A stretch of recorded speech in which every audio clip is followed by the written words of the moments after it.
فرض کیجئے ایک شخص آپ سے کہتا ہے کہ اس شہر میں ایک کارخانہ ہے جس کا نہ کوئی مالک ہے نہ انجینئر، سارا کارخانہ خود بخود قائم ہو گیا ہے، ساری مشینیں خود بخود بن گئی ہیں، خود ہی سارے پرزے اپنی اپنی جگہ لگ گئے ہیں، خود ہی سب مشینیں چل رہی ہیں اور خود ہی ان میں سے عجیب عجیب چیزیں بن بن کر نکلتی ہیں۔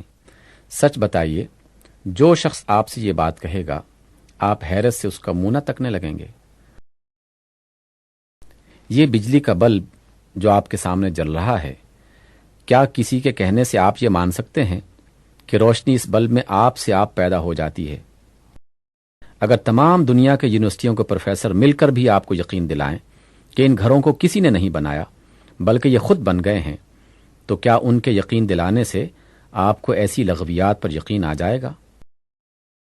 جب ایک ذرا سے کارخانے کے بارے میں آپ یہ ماننے کے لیے تیار نہیں ہو سکتے کہ وہ کسی بنانے والے کے بغیر بن جائے گا اور کسی چلانے والے کے بغیر چلتا رہے گا، تو یہ زمین اور آسمان کا زبردست کارخانہ جو آپ کے سامنے چل رہا ہے، جس میں چاند اور سورج اور بڑے بڑے ستارے گھڑی کے پرزوں کی طرح حرکت کر رہے ہیں، جس میں سمندروں سے بھاپیں اٹھتی ہیں، بھاپوں سے بادل بنتے ہیں، بادلوں کو ہوائیں اڑا کر زمین کے کونے کونے میں پھیلا دیتی ہیں، پھر ان کو مناسب وقت پر ٹھنڈک پہنچا کر دوبارہ بھاپ سے پانی بنایا جاتا ہے، پھر وہ پانی بارش کے قطروں کی صورت میں زمین پر گرایا جاتا ہے، پھر اس بارش کی بدولت مردہ زمین کے پیٹ سے طرح طرح کے لہلہاتے ہوئے درخت نکالے جاتے ہیں، قسم قسم کے غلے، رنگ برنگ کے پھل اور وضع وضع کے پھول پیدا کیے جاتے ہیں۔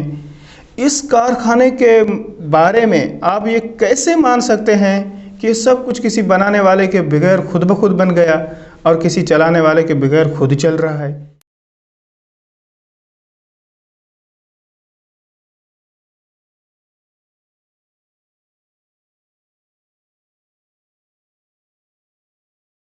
ایک ہی طریقے پر لاکھوں انسان روز بن رہے ہیں، مگر ہر ایک کا نمونہ جدا ہے، شکل جدا، رنگ جدا، آواز جدا، قوتیں اور قابلیتیں جدا، طبیعتیں اور خیالات جدا، اخلاق اور صفات جدا۔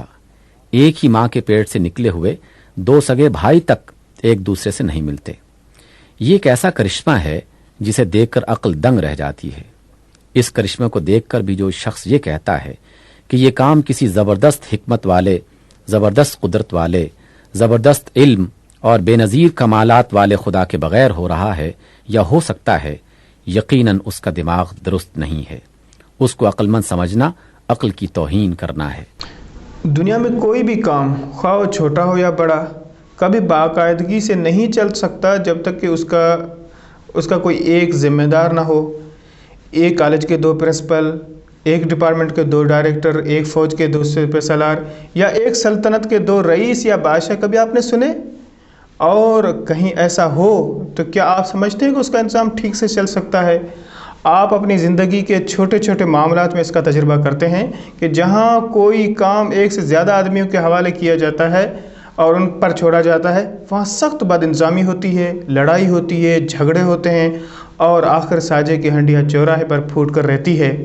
انتظام، باقاعدگی، ہمواری اور خوش اسلوبی دنیا میں جہاں کہیں بھی آپ دیکھتے ہیں وہاں لازمی طور پر ایک طاقت کار فرما ہوتی ہے۔ کوئی ایک ہی وجود بااختیار اور بااقتدار ہوتا ہے اور کسی ایک کے ہاتھ میں سرشتہ کار ہوتا ہے۔ اس کے بغیر انتظام کا تصور آپ نہیں کر سکتے۔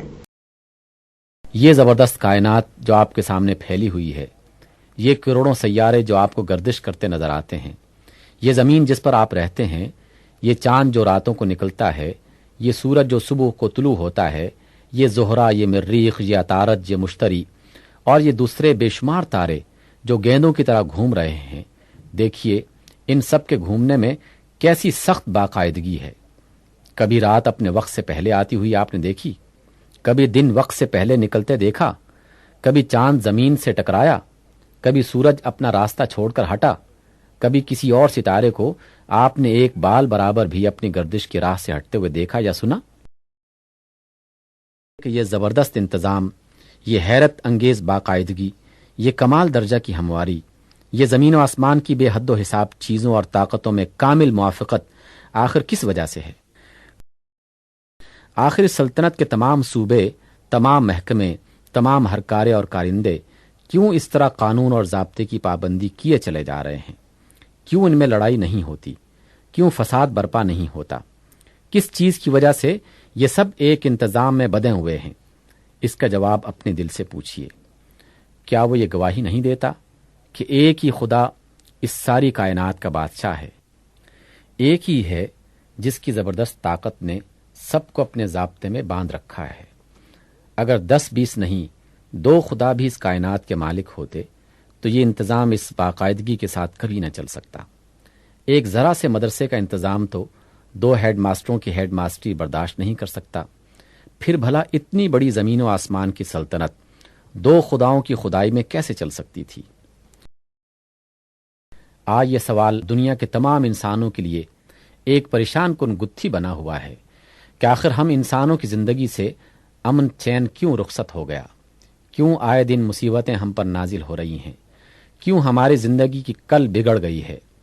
قومیں قوموں سے ٹکرا رہی ہیں، ملک ملک میں کھینچا تانی ہو رہی ہے، آدمی آدمی کے لیے بھیڑیا بن گیا ہے، لاکھوں انسان لڑائیوں میں برباد ہو رہے ہیں، کروڑوں اور اربوں کے کاروبار غارت ہو رہے ہیں، بستیوں کی بستیاں اجڑ رہی ہیں، طاقتور کمزوروں کو کھائے چلے جاتے ہیں، مالدار غریبوں کو لوٹے لیتے ہیں، حکومت میں ظلم ہے، عدالت میں بے انصافی ہے، دولت میں بدمستی ہے، اقتدار میں غرور ہے، دوستی میں بے وفائی ہے، اخلاق میں راستی نہیں رہی، انسان پر سے انسان کا اعتماد اٹھ گیا ہے، مذہب کے جامے میں لا مذہبی ہو رہی ہے، آدم کے بچے لاتعداد گروہوں میں بٹے ہوئے ہیں اور ہر گروہ دوسرے گروہ کو دغا، ظلم، بے ایمانی، ہر ممکن طریقے سے نقصان پہنچانا کار ثواب سمجھ رہا ہے۔